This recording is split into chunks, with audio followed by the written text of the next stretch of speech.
noches. Vamos a oraciones, así que para ponernos en pie, ¿sí?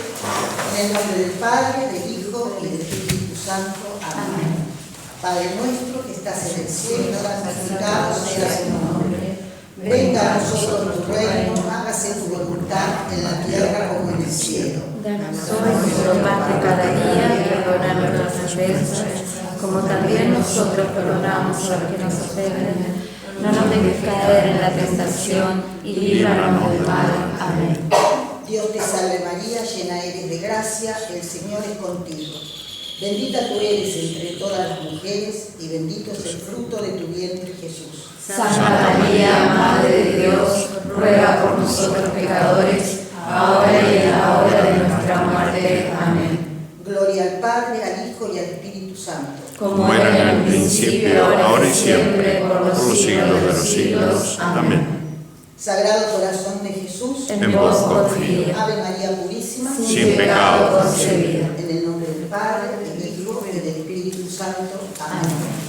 Bueno, la última clase estuvimos marcando en el mapa los límites aproximados del Imperio Romano y teníamos que ir construyendo ese mapa, porque apenas lo empezamos, y corregir la guía número 2 que tiene que ver con la expansión del cristianismo.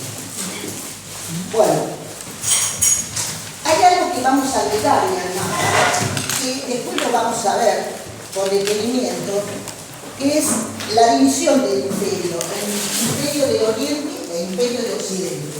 Entonces ustedes tracen una línea divisoria que arranque desde este límite. Esto es Italia. Entre Italia y lo que se llamaba Iliria, aquí, una línea divisoria, ¿sí? Más o menos.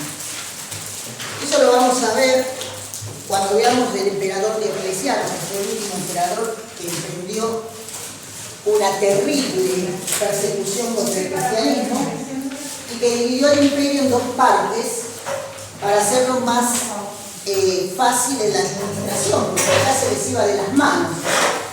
Pero digamos que de hecho, digamos que de hecho ya estaba la división, porque se hablaba de Oriente y de Occidente. Entonces este línea imaginaria de alguna manera ya se había incorporado, ¿sí? Bueno, lo primero que vamos a marcar es la ciudad capital del imperio.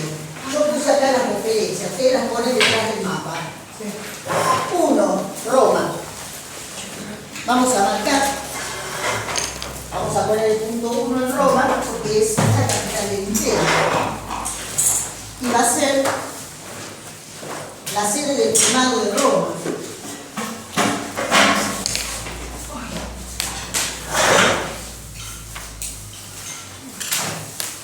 Vamos a marcar esto y vamos también a tener en cuenta por qué se eligió Roma como la sede del primado. O sea que por eso está el Vaticano ahí, ¿no? ¿Recuerdan ustedes quiénes fueron martirizados en Roma?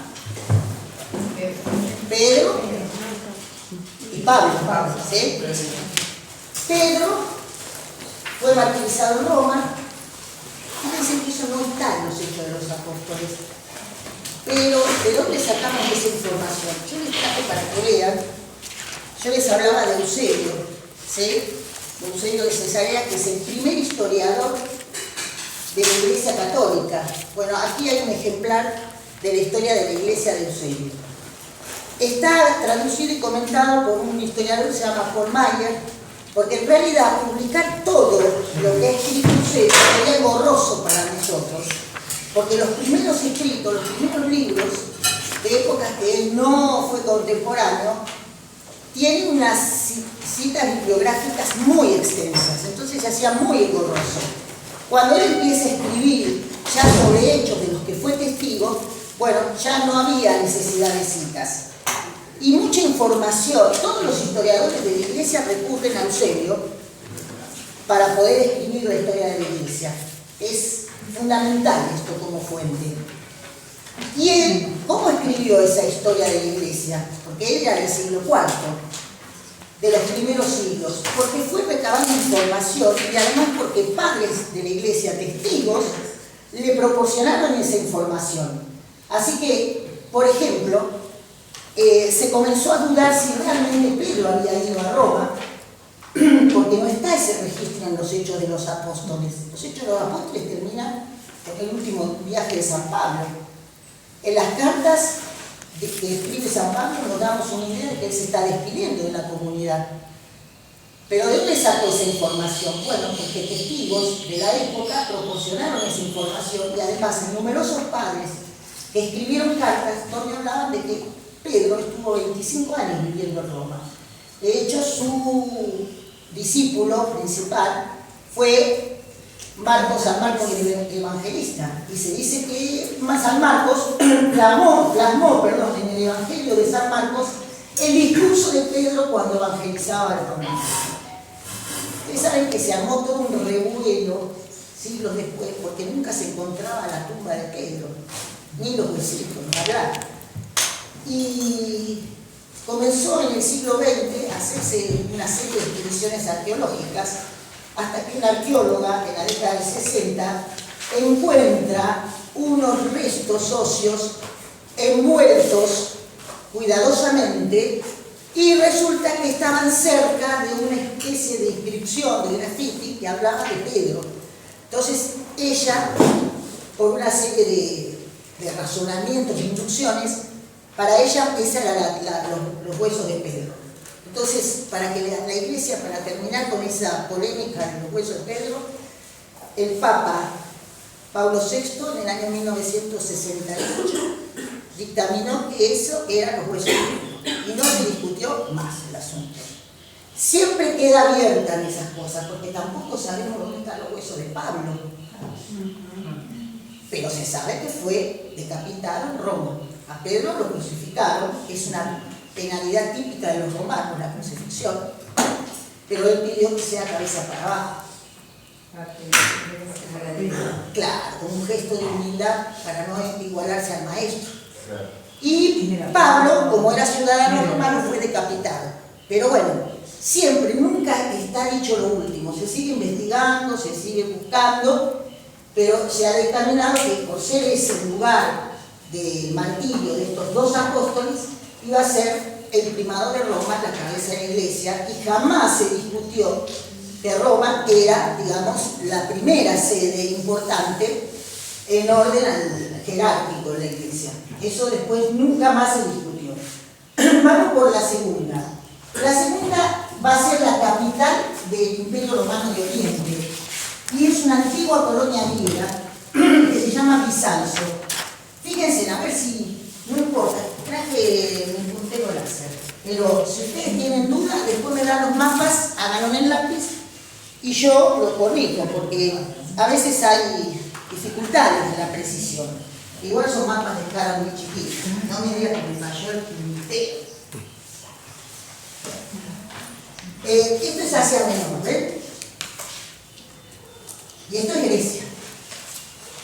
Ahí hay dos mares, Mar Negro, Mar de Mármara. En una puntita que parece que se tocan los dos continentes, Asia y Europa, ahí, del lado europeo, ese es Bizancio, le ponemos el número 2. Incluso ahora es la capital Estambul, de Turquía.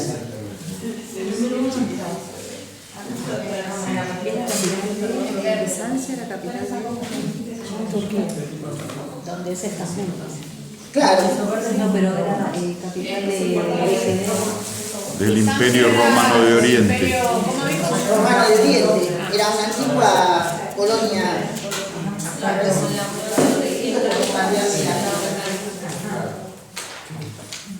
la capital, la ciudad. Estas fallas, la probé antes. Cada vez duran menos las pilas. Cada vez duran menos. Bueno, vamos al 3.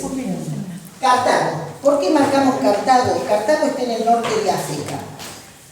Y marcamos Cartago porque África del Norte, va a ser evangelizada. Es más, de Cartago y de una localidad próxima, que era Elpona y a San Agustín, que ahora vamos a leer las frases que teníamos hoy. Entonces vamos a poner, acá, ven el norte de África, hay como una hendidura, que ahora es Túnez. Bueno, ahí, 3, Cartago.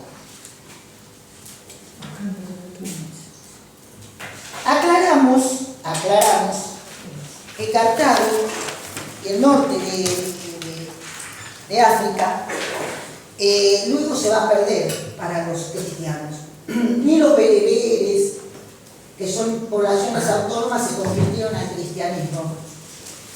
Y eso va a ser, digamos, un territorio muy hostil al cristianismo y que se va a perder definitivamente incluso con las invasiones musulmanas que lo van a ver el año que viene.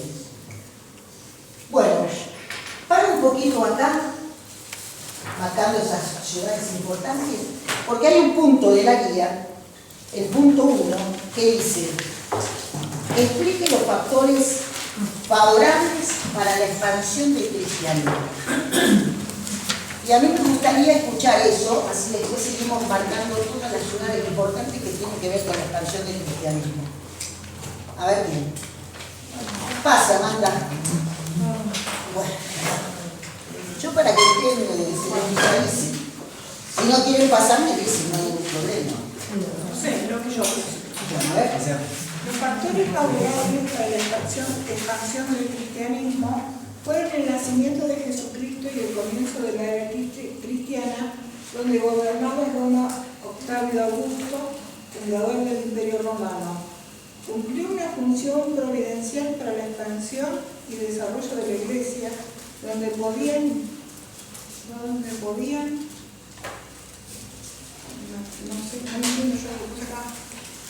influir positivo o negativamente en la difusión del Evangelio. Bueno, ¿listo? Es lo que yo pongo. ¿Alguien agregó algo más? Yo puse A ver, Rosa.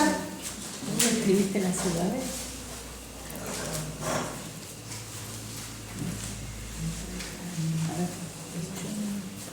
Los factores favorables para la expansión de los cristianos fue el Imperio de Roma, que cumplió una función providencial para el desarrollo de la Iglesia, la facilidad de las comunicaciones y favoreció los viajes y la rápida transmisión de ideas y noticias, porque cruzaban regularmente el mar Mediterráneo. Esto permitió la difusión cristiana por toda la extensión del mundo romano. Perfecto. O sea, sintetizamos. Porque la pregunta dice, ¿qué favoreció la expansión del cristianismo? Ahí me está mencionando el origen del cristianismo. Pero el cristianismo pudo expandirse gracias a que existió esto, el imperio. ¿Por qué? Porque el imperio tenía una cohesión que permitía rápidamente difundir las ideas cristianas. Por empezar, estaba todo pavimentado. ¿Se acuerdan que yo les hablaba de esa famosa frase que todos los caminos conducen a Roma? Si no hubiese caminos, hubiese sido difícil poder llevar las buenas nuevas a cada rincón. Sí. Puede ser también el uso de griego como lengua común. Exacto, muy bien. El uso del griego como lengua culta que se utilizaba en todo el imperio, que aparece con el nombre de Koiné. Koiné es el griego antiguo. Por eso los libros del Nuevo Testamento están escritos en griego. Sí. También los viajes comerciales en navegante, ¿verdad? Sí, muy bien, que permitía la comunicación, ¿no es cierto?, por el mar Mediterráneo, el mar Nostrum. No solo por tierra, sino también... Muy bien, muy bien. Sí, yo puse la comunicación mediante los viajes por el Mediterráneo. Perfecto. Y hay otras cosas también. Sí. Yo agregué Y algo la paz más, interior también. Muy bien. Decime era tu lo nombre. de Luciano. Ah, Luciano, sí. Ahora te ubico. Lo del clima espiritual que había en esa época.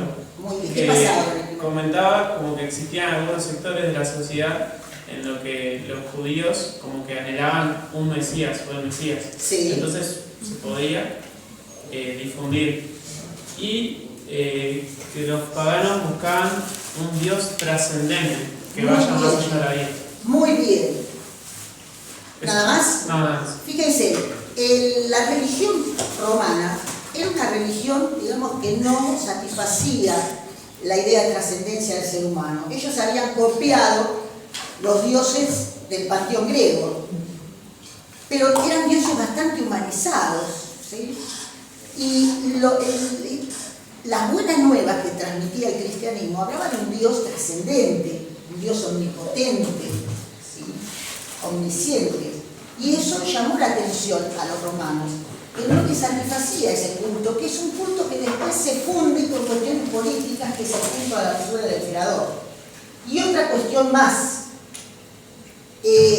la moralidad que tenían los cristianos. Cuando el Imperio Romano, cuando surge el cristianismo, la moralidad romana, y después yo les voy a comentar con un texto para que se den una idea, no era, digamos, de las mejores. Había una decadencia en los valores morales. Eso hace también a la cohesión social. Y los cristianos transmitían una escala de valores totalmente opuesta. Sumado a eso el ejemplo de los mártires.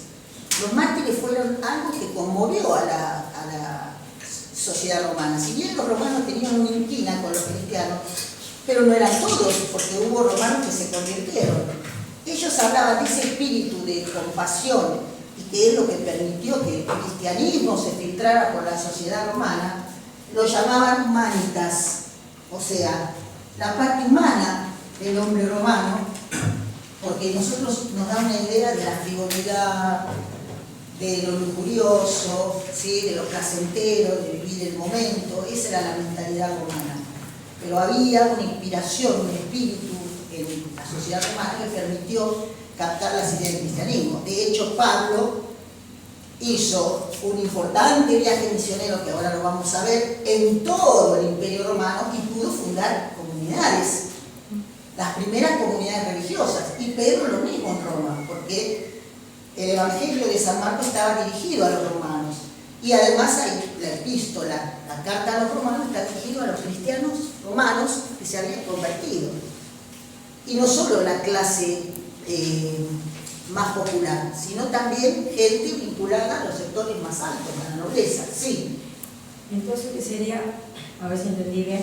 Humanitas. Humanitas. Sí, ¿Podría ser la moralidad de los cristianos? De los romanos. De los romanos. Que les permite compadecerse de la desgracia del otro. La moralidad de los romanos.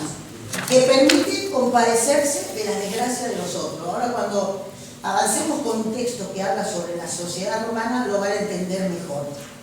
Sí, no es la idea de que van los cristianos a la arena para que se lo coman los leones, y los romanos estaban contentísimos porque querían ver sangre. No, había un sector de la población que se siente conmovido por eso, que son los que se van a convertir. Por eso los cristianos fueron los mártires, como decía Tertuliano, un semillero de otros cristianos. Y eso le decían ellos el espíritu de compasión de un sector de la sociedad humanita. Eran humanos, de la parte más positiva, porque también los otros eran humanos.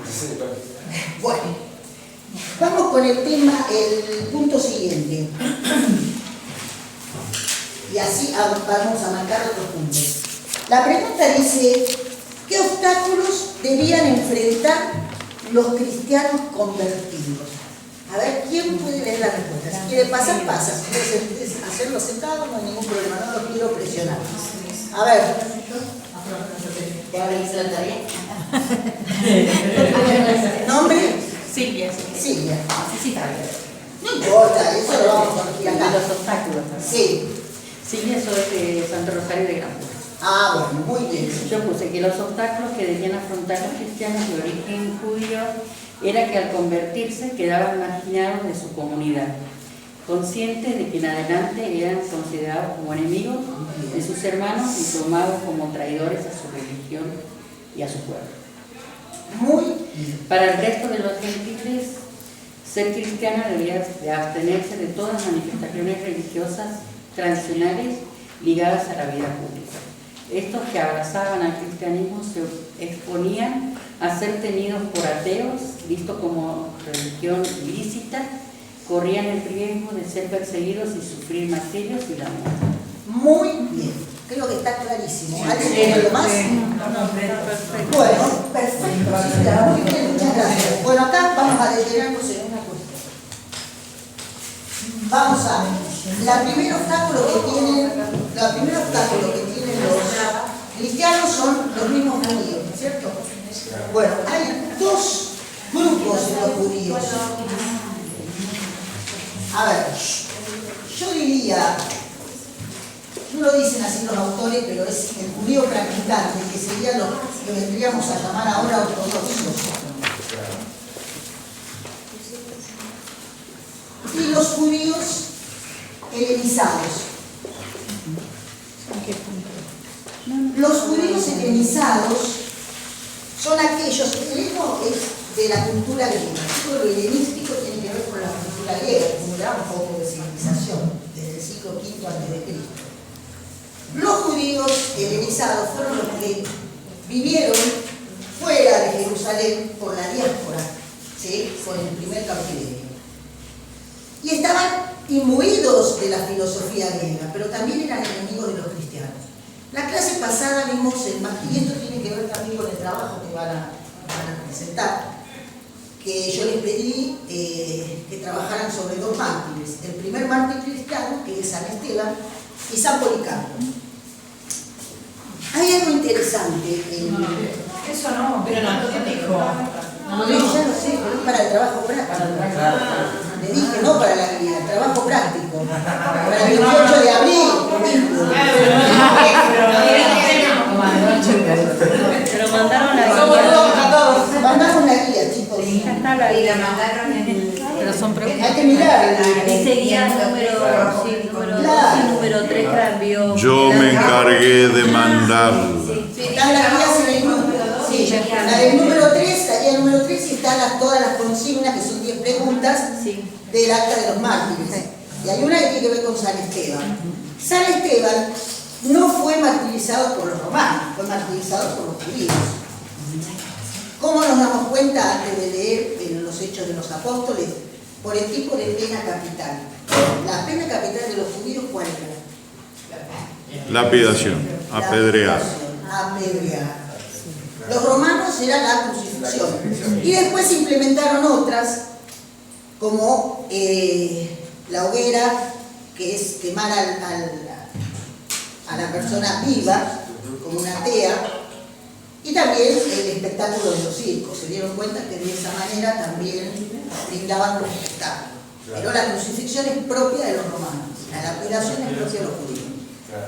Si ustedes leen los Hechos de los Apóstoles, les voy a pedir que leamos, tienen la Biblia, Hechos, capítulo 8, versículos 10 al 14, que tiene que ver con este tema de San Esteban, el martirio de San Esteban.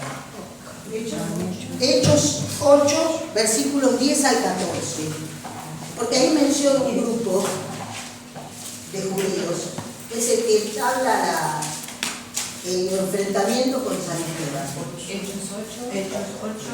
Del 10 al 14. 8 del 10 al 14. El que lo tiene ya me avisa que lo lee en voz alta. Yo lo tengo. ¿Ya? Sí. Bueno, a ver, Leila, fuerte. Todos, chicos y grandes, estaban pendientes de él y decían: este es el que llaman gran poder de Dios.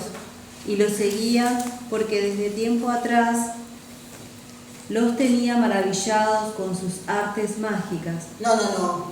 ¿No es esto? No. 8, 10, 8, 10, A mí me sale más o menos parecido también. Todos estaban pendientes de él, pequeños Simón, y grandes, y decían. No. Sí. Entonces yo me equivoqué. Sí, está mal. No. Yo tengo esta bien. No. Chiquitita.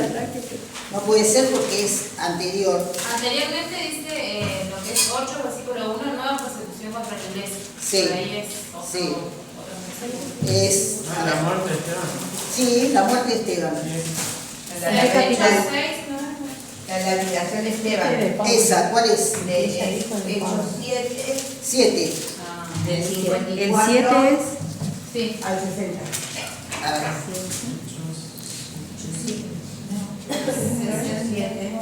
Uy, Hechos 7, ¿de dónde? de Del 54 al 60. no tengo. Que dice, al oír esto se enfurecieron y rechinaban los dientes contra él. Comienza así. ¿Qué versículo es?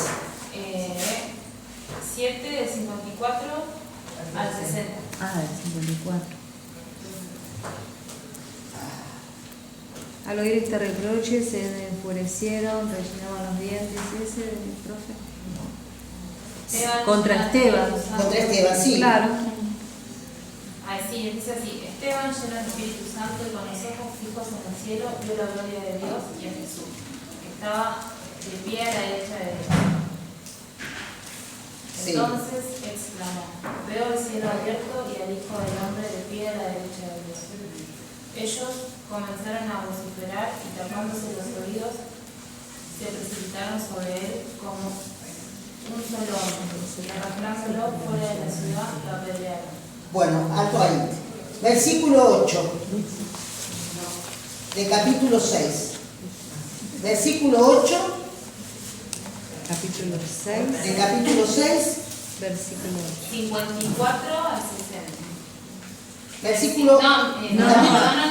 Versículo 7 del 54 al 60. No, pero Ella estaba en otra. es Sí. otra cosa. Esa está diciendo otro. Otra. Hechos 6, versículo 8. Hechos 6, sí, versículo 8. Sí, A ver, desde el versículo 8. sí. Esteban lleno Hasta de el 11. gracia. Acá, sí, A ver. hablando de Esteban. ¿Del 8 al cuánto? Hasta el 11. Bueno, Esteban, lleno de gracia y fortaleza, realizaba grandes prodigios y señales milagrosas en el pueblo. Algunos que pertenecían a la sinagoga llamada de los libertos, cirinenses y alejandrinos, y otro de Cilicia y Asia, acudieron para rebatir a Esteban, pero no pudieron hacer frente a la sabiduría y al espíritu que hablaba por él. Hasta el 11 era, ¿no? Sí. Ahí está. Y entonces. Entonces sobornaron a unos hombres que dijeran, nosotros lo hemos oído hablar contra Moisés y contra Dios. Muy bien. Bueno, a eso quería llegar. Eso me pasa por hacer las cosas a las 2 de la mañana. Bueno, estos judíos libertos, porque el término liberto puede llevar a confusión. Uno dice liberto al que fue esclavo. Los judíos libertos, cuando dice hablar de judíos libertos, se hace referencia a esos judíos helenizados. Así está en la traducción. Porque fíjense que habla de que procedían de Alejandría, de Cirene, de distintos puntos del imperio. Ellos eran los que venían con las ideas filosóficas, el neoplatonismo, y se le hace un planteo a Esteban. Esteban es un hombre adorado por el pueblo, por los prodigios, por su santidad. Es de alguna manera provocado por los libertos. Y en vez de Esteban callarse, se pone a discutir. Y es ahí cuando ellos, como ven que no pueden, porque son todos los que tienen influencia helénica, la oratoria, la retórica es lo sumo. Como ven que no le pueden ganar, entonces recurren, y con la bronca que tenían, a sobornar unos testigos para acusarlo de que estaba en contra de la ley mosaica, de la práctica de la Torá. Fíjense, cuando ustedes leen la defensa de Esteban, es muy extensa, porque él hace toda una narración de la historia del pueblo de Israel. Pero el tema es que cuando cierra su narración, ahí transmite el Evangelio, porque habla de que todos fueron partícipes de la muerte del Hijo de Dios y que eso ya se había anunciado desde los profetas. Y ahí es cuando se encienden de ira y lo llevan a lapidar. Lo particular de este martirio es que no está en un acta de mártir. El acta de mártir podría ser el mismo hecho de los libros de los Hechos de los Apóstoles, donde narra todo el proceso. Esteban lo acusó, tuvo posibilidad de defenderse y se defiende, Y la respuesta es la condena inmediata, ¿sí? Y no la piden. Y ahí dice el texto que había un joven ahí como testigo que sostiene las vestiduras, ¿sí? Y ahí empieza el problema. Perdón, señor.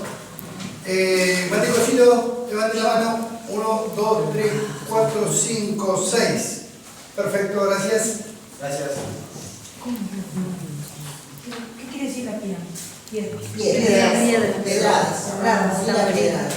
Yo me puse a pensar eso de la vestidura. El tema no puede ser, porque para la piedad sino que son los mismos que van a participar de esa ejecución pública los que se sacan las vestiduras para estar más cómodos. Una lapidación es algo impresionante. Y varios mártires murieron lapidados. Por ejemplo, San Matías, el apóstol San Matías. Era la pena que utilizaban los judíos. A partir de ese hecho comienza una diáspora también de cristianos. Y van a una ciudad a refugiarse, que pusimos acá en las referencias, que es la ciudad de Pela. Se escribe Pella. ¿Y dónde está esa ciudad? Bueno, esto es Grecia. Fíjense.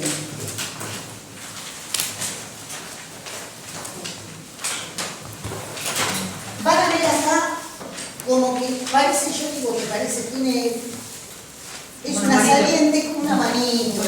Yo para mí siempre fue como una urbe. Para mí fue una urbe.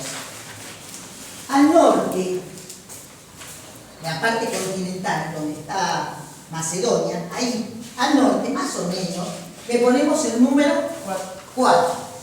Ahí estaría Pila.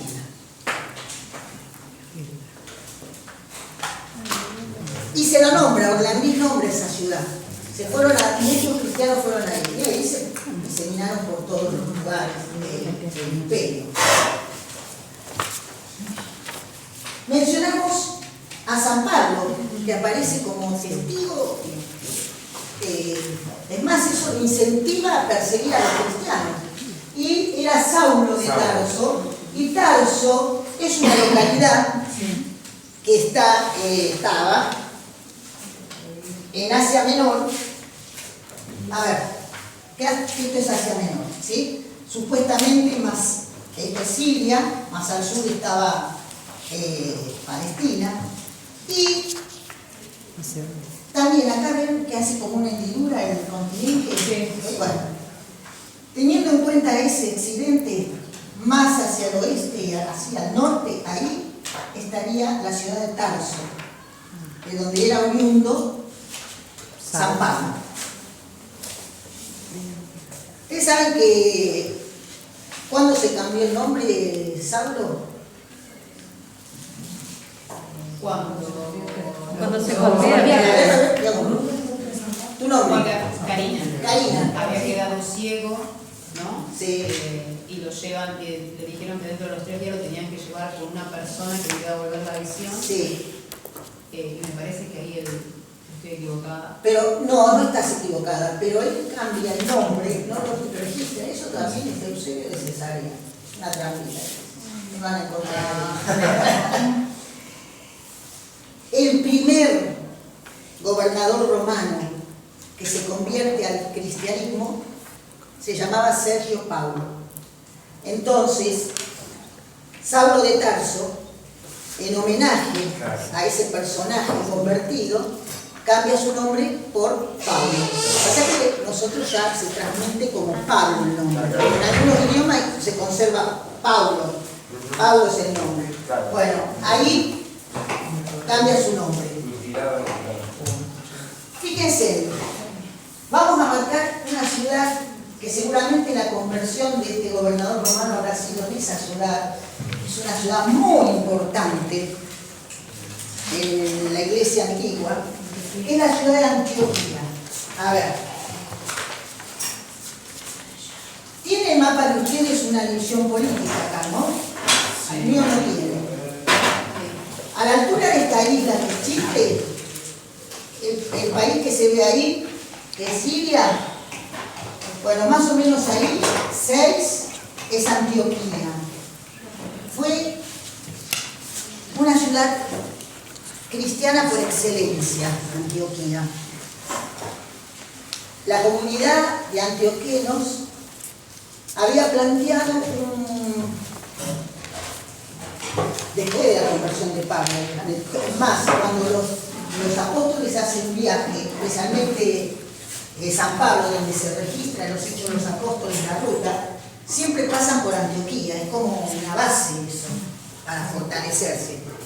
Y Pablo y Bernabé llevan una propuesta de los antioquenos, en realidad no es una inquietud, porque ¿qué es lo que les preocupaba a los cristianos conversos que procedían del grupo de los gentiles? Y esto tiene que ver con este grupo, estos son judíos, pero tendríamos que agregar que en los cristianos también se planteó esa división. Hubo una división entre los cristianos. Los cristianos, había cristianos de procedencia judía, que se los llama judaizantes, y cristianos de procedencia de gentiles, que son los cristianos helénicos o helenistas. Bueno, los cristianos judaizantes son judíos conversos. Hubo muchos fariseos que se convirtieron al cristianismo. ¿Y qué imponían estos judíos conversos? ¿Cuál es la gran discusión que lo vimos en la clase pasada en el Concilio de Jerusalén? La circuncisión. Bueno, pero eso está dentro de la Torá. Claro. De un montón de prescripciones. ¿Cómo es la pregunta que hizo? Claro, ¿cuál era, digamos, la imposición de los cristianos judaizantes para con los gentiles? Que si se convertían al cristianismo tenían que respetar la Torá, porque ellos eran judíos, de raíz judía. Claro. Los que venían los gentiles, los que venían de otras culturas, no iban a aceptar la Torá, porque hay una práctica que la mencionó Miguel Ángel, que a nadie de los masculinos les gusta. ¿Cuál es? La circuncisión. La circuncisión. Ustedes saben que los judíos no se puede ser, no es judío el hombre que no está circuncidado. Y es más, las prácticas continúan. La única diferencia es que circuncidan a los varoncitos cuando son bebés y lo hacen con una cirugía. Imagínense en esa época ser hombre grande. No querían saber nada. O sea que lo que preocupaba de la práctica de la Torá entre tantos 500 normas era la circuncisión. Entonces los antioquenos están muy preocupados por ese tema y Pablo y Bernabé vuelven de su recorrido, el primer viaje, y se van a Jerusalén a hablar con los apóstoles. Piensen que todos eran judíos. Jesús era judío. Los 12 apóstoles eran judíos. Y hubo una época antes de que empezara la diáspora, ellos cuando después de la resurrección de Jesucristo y la ascensión de Jesucristo, ellos seguían yendo a la sinagoga. La única diferencia es que se reunían en las casas, ¿sí?, de alguno para, por ejemplo, celebrar la Eucaristía. Hacían escondido, más o menos. Claro, porque se lo consideraban que era una secta judía, pero seguían muy atenidos a las prácticas de la Torá.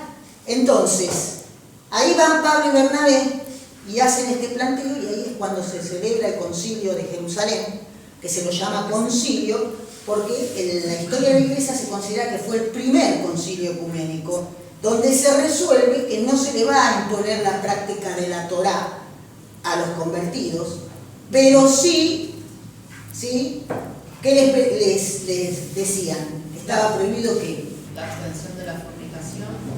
¿y qué más? Y de comer carne. Comer carne de los ídolos. Exacto, que ya vamos a ver eso también, porque es una celebración propia de los romanos, de comer la carne de los animales que se sacrificaban en honor a una divinidad o al emperador. Y no podían comer la carne sin desangrar, porque no puede el judío comer algo Carne con sangre. no, porque la sangre Y la es sangre símbolo sería de- esa, sacan todo eso. Exacto, sería el Mala símbolo de la fruta, ¿no? vida del santo. Bueno, Que de hecho Perdón, ¿no? Sí, sí. Con el tema esto del judaísmo y con Sí. la cuestión de las carnes, yo no lo sabía. Sí. Y en el lugar donde trabajo hay un señor que trabaja para los judíos, Ajá. ¿no? Y con el tema de los animales, ellos utilizan el cuarto delantero del animal, no el cuarto trasero. Ajá. Por impureza, ¿no? Y la depostación en los supermercados es diferente y va embolsado en forma diferente para los judíos. Exacto. Exacto. Entonces, van los rabinos. Los rabinos son los que se encargan de la carne kosher. Los rabinos son los que van Kosher. a los mataderos, Sí. ¿no? Y son los que hacen todo el ritual con los cuchillos. Es una cosa todo religioso. Fíjese, sí, por eso les digo, imagínense en esa época.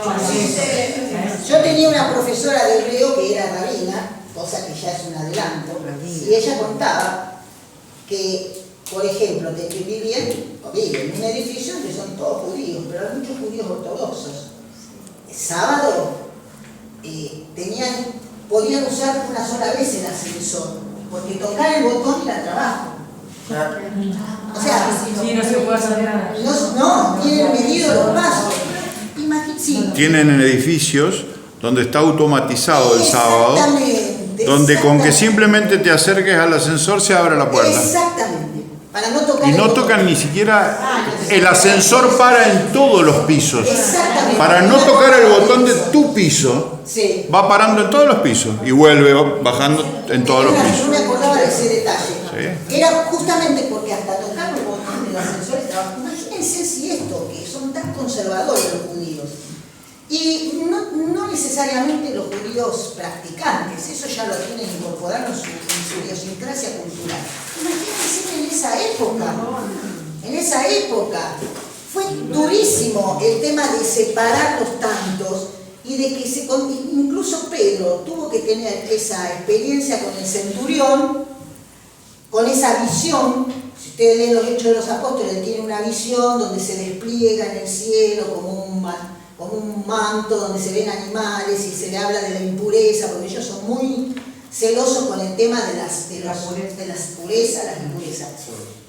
Y él se da cuenta de que sí, tienen que abrirse a los gentiles. Pero asimismo eso está tan enquistado en la sociedad cristiana que hay un episodio que es muy conocido, que a mí me llamó mucho la atención siempre, y está en una carta de San Pablo, donde él le recrimina, a ver, espero no haberme equivocado, Gálatas 2, del 11 al 14. Ahora me dicen, no es ese, me está sí. ¿De qué lado de la división política? ¿Del lado, digamos, para abajo? Gálatas 2. ¿Cerca de Manuel 5 o del otro lado? No, para el sur. Del 11 al 14. Del 11 al 14. Ahí. ¿Sobre la línea, digamos? Sí, más o menos. Ajá. Ahí. Listo. A ver, Gálatas 2 del 11 al 14, ¿quién lo va a leer? Bueno, a ver si, ¿no se dijo? 2. A ver, ¿lo tienen ustedes? ¿Vos lo tenés? Sí, yo lo tengo. Bueno, no importa, no fuerte. Bueno. Cuando más tarde vino Kefas a Antioquía, le hice frente en circunstancias en que su conducta fue reprensible. En efecto, antes de que llegaran algunos allegados de Santiago, comía con la gente no judía, pero después de que llegaron, empezó a apartarse y ya no se mezclaba con ellos por temor a lo que pensarían los judíos. Los demás de raza judía lo imitaron en su disimulación y aún llevaron a Bernabé a disimular con ellos.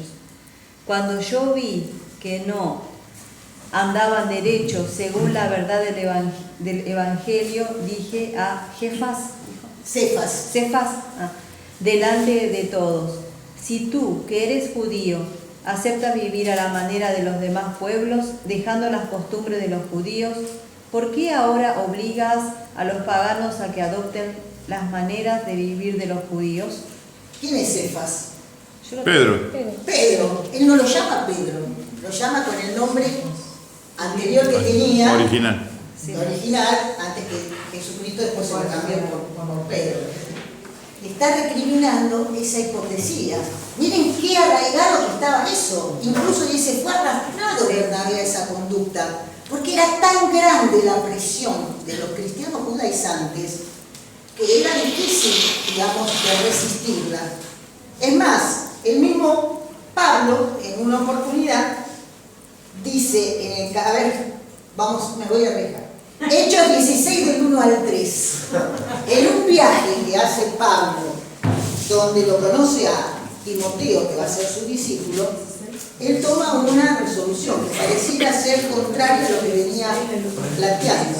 A ver, Hechos 16 del 1 al 3. Pablo lleva a Timoteo. Eso. Pablo se dirigió a Derbe, después de Listra, a ver allí un discípulo llamado Timoteo, hijo de una mujer judía que había abrazado la fe y de padre griego.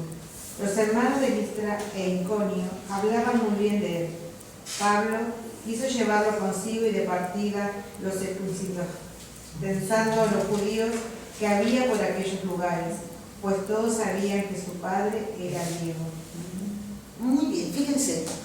Pablo hizo circuncidar a Timoteo por la habladuría de los judíos que andaban por ahí, porque eran el principal escollo de los cristianos, los judíos, y también en eso lo arrastraban a los cristianos judaizantes. O sea, fíjense qué fuerte que es eso.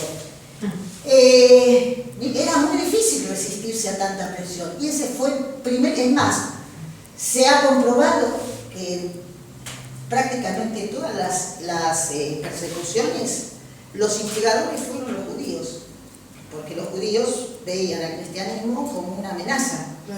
Entonces, fueron instigadas por los judíos. Por eso, un emperador llamado Claudio, en el año 50, 49-50, expulsa a judíos y cristianos de Roma. ¿Por qué? Porque se armaba cara gresca entre judíos y cristianos.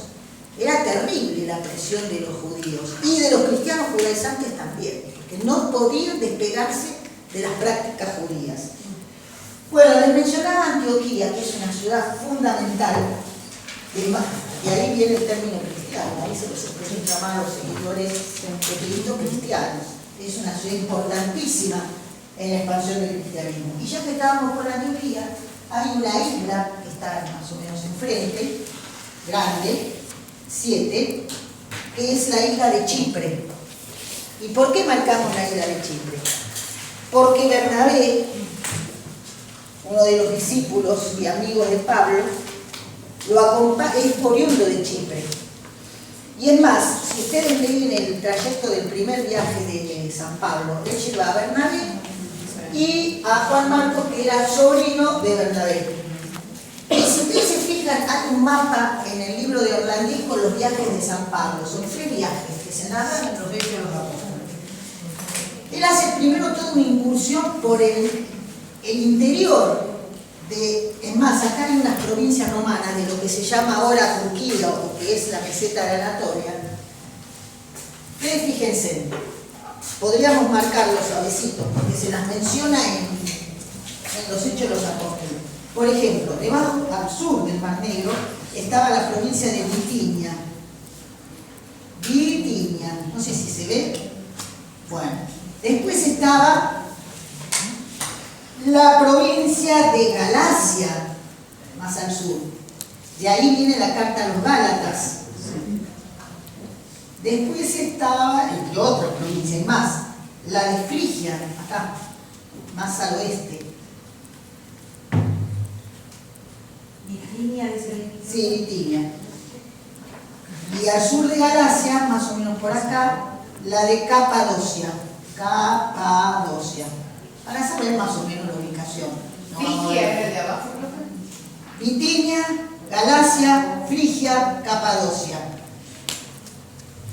San Pablo hace un itinerario por el interior, pasando por tal. Y ahí va fundando las comunidades. Por eso los otros viajes va a volver a visitar las comunidades y le escribe a esas comunidades que se fueron formando, pequeñas comunidades cristianas. Pero hubo un problema en el primer viaje. Imagínense qué hará sido el viaje de San Pablo. Primero, los peligros que acechaban los caminos, salteadores de caminos a rolete. Siempre hubo inseguridad, no es algo de estos tiempos. En esa época, aventurarse a caminar solo por el imperio era un peligro. Las fieras salvajes, porque pasaban por lugares que no estaban habitados. Las inclemencias del tiempo, o encontrarse con algún grupo fanático, anticristiano. Bueno, pero también había robos. Y bueno, salteadores de caminos, robos, asesinatos. Bueno, el primero que arrugó fue Juan Marcos, el más joven. Los dejó solo a los dos, se volvió a Antioquía, porque no era seguro el viaje. Y eso Pablo no se lo va a perdonar. Pablo es una figura que tiene mucha pasión. Si usted al leer las cartas uno se da cuenta de la garra que le pone a las cosas, le pone pasión, su amor por Cristo. Y ese versículo que dice, no vivo yo, sino que Cristo vive en mí. Es decir, esa transmutación que obra en su interioridad nos habla de un personaje espectacular. Una transformación total. Una transformación total, una pasión por el Evangelio. Y también un temperamento duro, porque eso no se lo perdona a Juan Marcos, que los haya dejado a los dos abandonados por miedo y se va a Antioquía. Cuando va a hacer su segundo viaje, le dice a Bernabé, quiere llevarlo a su sobrino. Y Pablo dice, de ninguna manera. Y ahí comienza un distanciamiento. De miedoso, ¿no? Un distanciamiento entre Pablo y Bernabé. Pablo sigue solo su camino, pero se le va a sumar Silas. Siempre se necesita otro para hacer. Bueno, es el mandato de Jesús cuando manda a los discípulos a dos. Entonces no puede ser uno. Siempre, entonces él busca un acompañante que va a ser Silas. En el camino conoce a Timoteo, conoce a Tito, conoce a Lucas, que es médico, ya vamos a mencionar en qué lugar. Bueno, lo cierto es que Bernabé no está de acuerdo, se vuelve. Ve que siempre también hubo discusiones. Imagínense como sí, la parte humana nunca se desacuerdos y bueno, y ciertas distancias. Y eso también pasó entre los padres de la iglesia. Mencionamos ahí a Esmirna. Es una ciudad que está en Asia Menor, en la costa. Por lo menos no tiene la división política de Turquía, pero los de ustedes tienen ahí la división de los límites de Turquía. Hay una ciudad que está, a ver, esto es Grecia, ¿sí? Más o menos a la altura de esto que se llama, la provincia romana era Acaya, más o menos por acá, van a marcar el número 8, que es la ciudad de Esmirna. ¿Por qué marcamos la ciudad de Esmirna? Porque también había una comunidad cristiana muy importante y porque de ahí proceden muchos padres de la iglesia.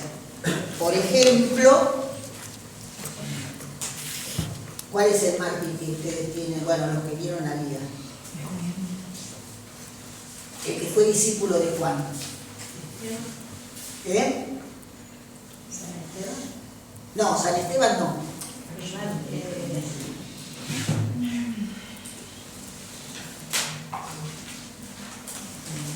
El que fue discípulo de Juan, que yo les dije que tienen que buscar el acta de... ¿Cómo? Policarpo. Policarpo, muy bien. Él fue discípulo de Juan, además fue maestro de otro gran padre de la iglesia, que fue San Ireneo de Dios. Lo conoció Clemente de Alejandría, era un maestro que tuvo un martirio terrible. Y justamente, fíjense qué interesante, esto lo menciona un autor. Siempre, los discípulos son los que buscan a su maestro. En el caso de Jesús fue al revés. Fue Jesús el maestro que buscó a sus discípulos. Es una cosa interesante esta. Los demás siempre van siguiendo a su maestro. Vamos a marcar Éfeso. ¿Por qué marcamos Éfeso? Bueno. Perdón, sí. estaba el no lo alcanzo a A ver, no está muy claro.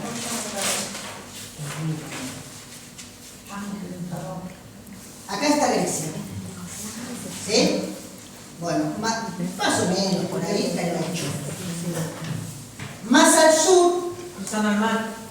Sí, mar Egeo, ahí, sobre la costa de Asia Menor. Más al sur está Éfeso. Bueno, famosa comunidad cristiana donde San Pablo les escribe una carta a los efesios. Sí. Pero también fue el lugar de morada de los últimos años de quién.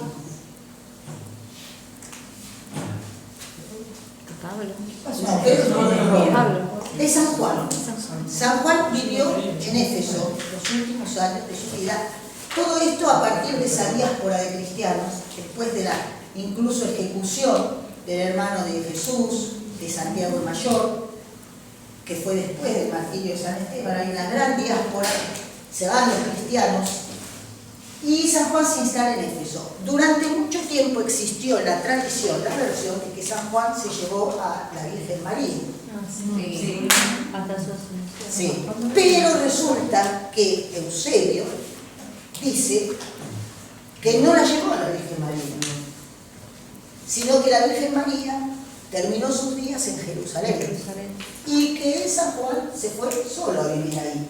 Pero les digo esto porque hay un lugar en Éfeso, además las ruinas de lo que fue la ciudad, donde se considera que esa fue la casa de la Virgen, ¿sí?, con San Juan. Bueno, fíjense cómo todavía no están cerradas las cuestiones históricas, porque queda un interrogante. ¿Verdaderamente ahí fue donde vivió la Virgen María o no?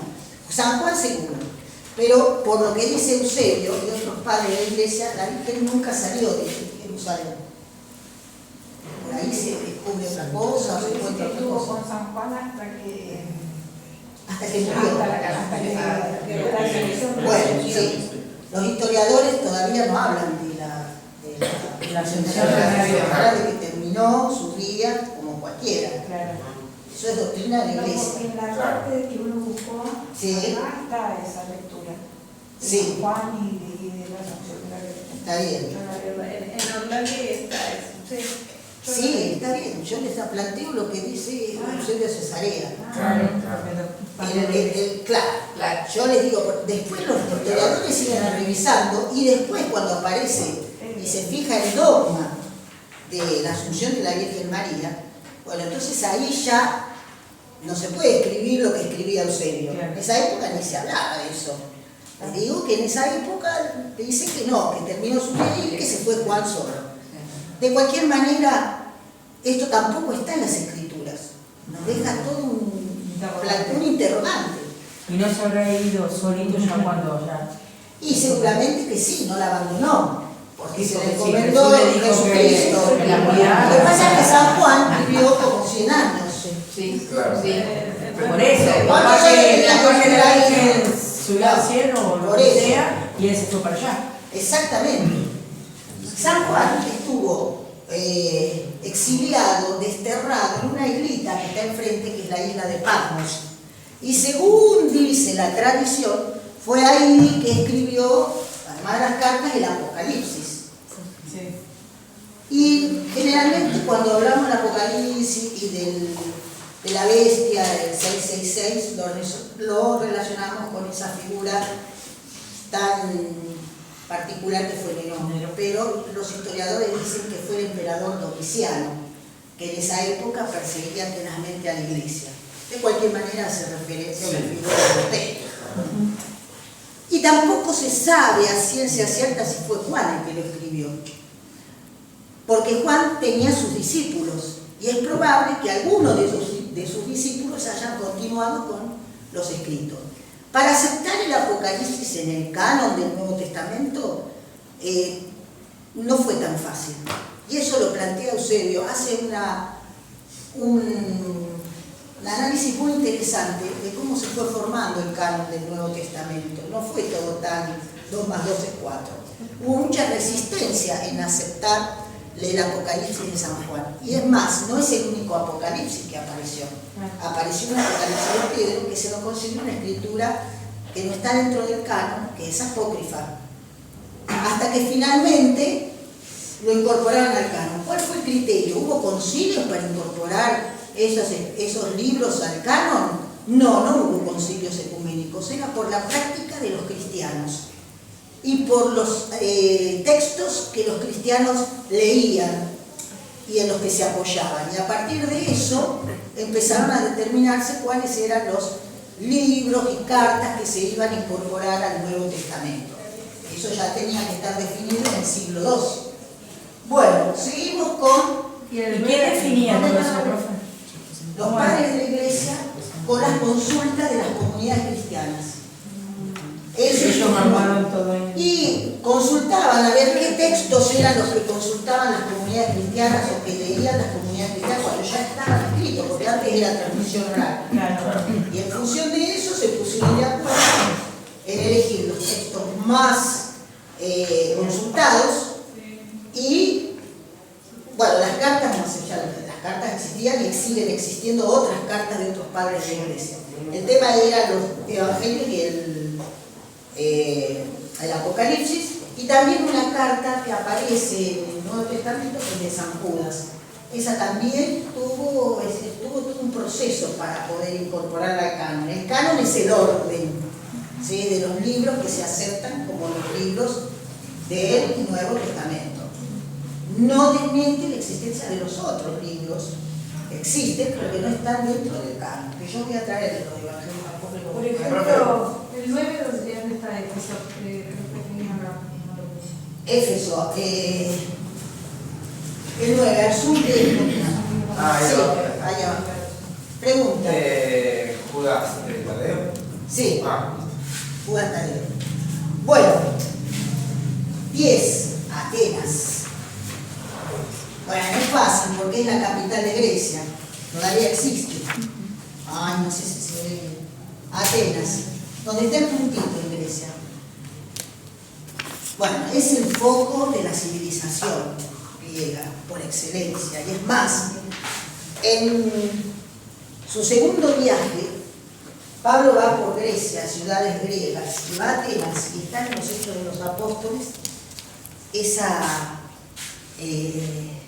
evangelización que hace Pablo en Atenas. Se mete justo en el Areópago, que es como una especie de foro público, donde se reunían los ciudadanos a discutir, les gustaba filosofar, la oratoria, la retórica, y aparte funcionaba un tribunal, así que era el lugar de concentración. Y justo Pablo se mete ahí a predicar. Miren esa sed de propagar el evangelio, ¿no? Cuando uno le da vergüenza tocar un timbre, si me recibirá, no me recibirá. Él se metió ahí en medio de y justo ve una especie de hornacina que dice al Dios desconocido. Entonces dijo, esta es la mía. Empieza a predicar. Ellos tenían su divinidad, su panteón. Y él predica. Conclusión, tuvo 2 conversiones nada más. Se menciona la conversión de una señora y ahí conoce a Dionisio el Areopagita, que no se sabe bien si es San Dionisio, que fue el primer obispo de Atenas, otros dicen que fue el primer obispo de París. Lo cierto es que existió mucha documentación que escribió este Dionisio, que le va a permitir a la Iglesia en su momento, cuando tienen que discutir por qué Roma tiene que ser la cabeza de la Iglesia. Se fundamentaron en esos escritos de Dionisio. Y lo ganaron a patadas a Pablo. Es decir, a empujones lo sacaron de Atenas. Pero es increíble esa pasión que pone de meterse en el medio de la boca del fuego. Es un ejemplo que uno tiene. Tanto lleva ese amor, ¿no?, a Cristo, que no le importa si lo sacan, y cuántas veces se comenta que lo apedrearon, que lo azotaron los judíos, que estuvo preso, como estuvieron presos Juan y Pedro. A él no le importaba nada, él iba nomás. Y pensar que primero cuando hace la conversión los detestaban. Claro, bueno, la conversión de Pablo es una cosa muy particular. Ustedes saben que se ha dado un montón de explicaciones explicaciones. ¿Qué le pasó a Pablo en ese camino a Damasco donde iba a ser bolsa a todos los cristianos? Sí, y los iba persiguiendo en el camino.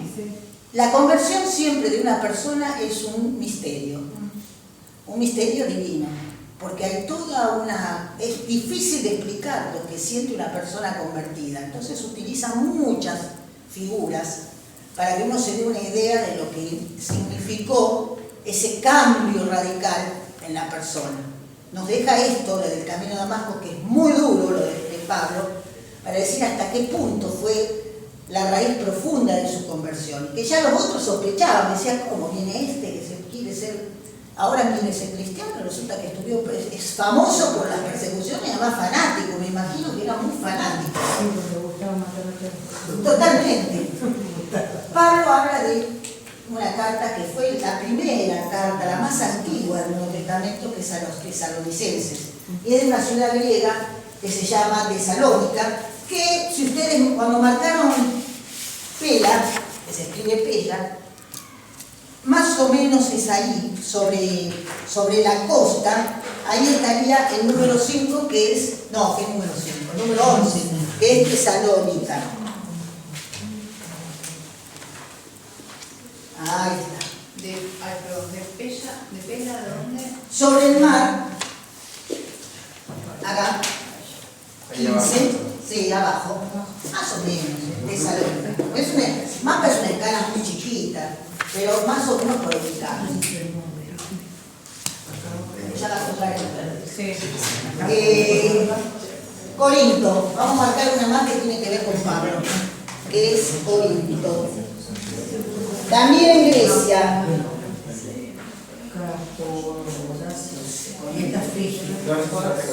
Miren, Corinto. ¿Donde ustedes marcaron Atenas? ¿Sí? Bueno, esto es una península que se llama la península de Peloponeso. A la altura de Atenas, pero al norte de esa península, ahí está Corinto, que sería el número 12. Ahí está Corinto. Famosas cartas a los corintios. Ahí está ese himno al amor, el capítulo 13, que es una maravilla. Acá donde está esta bolsita Bueno, va a sonar el timbre, pero yo quiero decirles algo antes. Primero vamos a leer la frase que leemos al final. La frase de un padre de la iglesia, que es San Agustín. ¿Quién la va a leer? El compañero de...